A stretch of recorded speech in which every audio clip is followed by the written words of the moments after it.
আরবি হরফ কয়টি? বলেন তো এই হরফের নাম কি? এই হরফের নাম কি?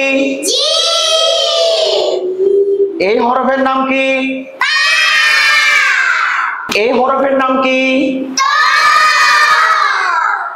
এই হরফের নাম কি? আসসালামু আলাইকুম ওয়া রাহমাতুল্লাহ।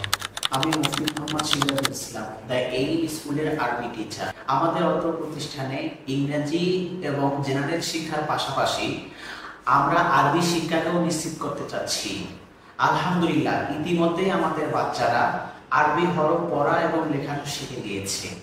তো আলহামদুলিল্লাহ আমরা আশাবাদী, আমাদের বাচ্চাগুলো যখন ক্লাস 1-এ পড়বে তখন তারা আমপারা পড়তে শিখবেন ইনশাআল্লাহ, এবং যখন তারা ক্লাস 2-এ পড়বেন তখন তারা কুরআন শরীফ পড়তে শিখবেন ইনশাআল্লাহ। এবং ইতিমধ্যে আমাদের প্লে এবং নার্সারির বাচ্চারা কোরআনের ছোট ছোট সূরাগুলো নিত্য প্রয়োজনীয় মাসনুন দোয়া ও হাদিসুন নববী সাল্লাল্লাহু আলাইহি ওয়াসাল্লাম শিখে ফেলেছেন। আমরা আরো আশাবাদী, যখন তারা ক্লাস 5-এ পড়বেন তখন তারা কোরআন শরীফের 30 নম্বর পারা 37টি সূরা হিফজ করানো হবে তাদেরকে ইনশাআল্লাহ। আপনারা যারা আপনাদের বাচ্চাকে হিফজ করাতে চান, আপনাদের জন্য আমাদের আলাদা ব্যবস্থা রয়েছে। এবং যখন তারা ক্লাস 8-এ পড়বেন তখন তাদেরকে কোরআন শরীফের পরিপূর্ণ তরজমা আরবি ব্যাকরণ সহকারে এবং প্রত্যেক বিষয়ের মাসালা মাসের শিক্ষা প্রদান করা হবে ইনশাআল্লাহ।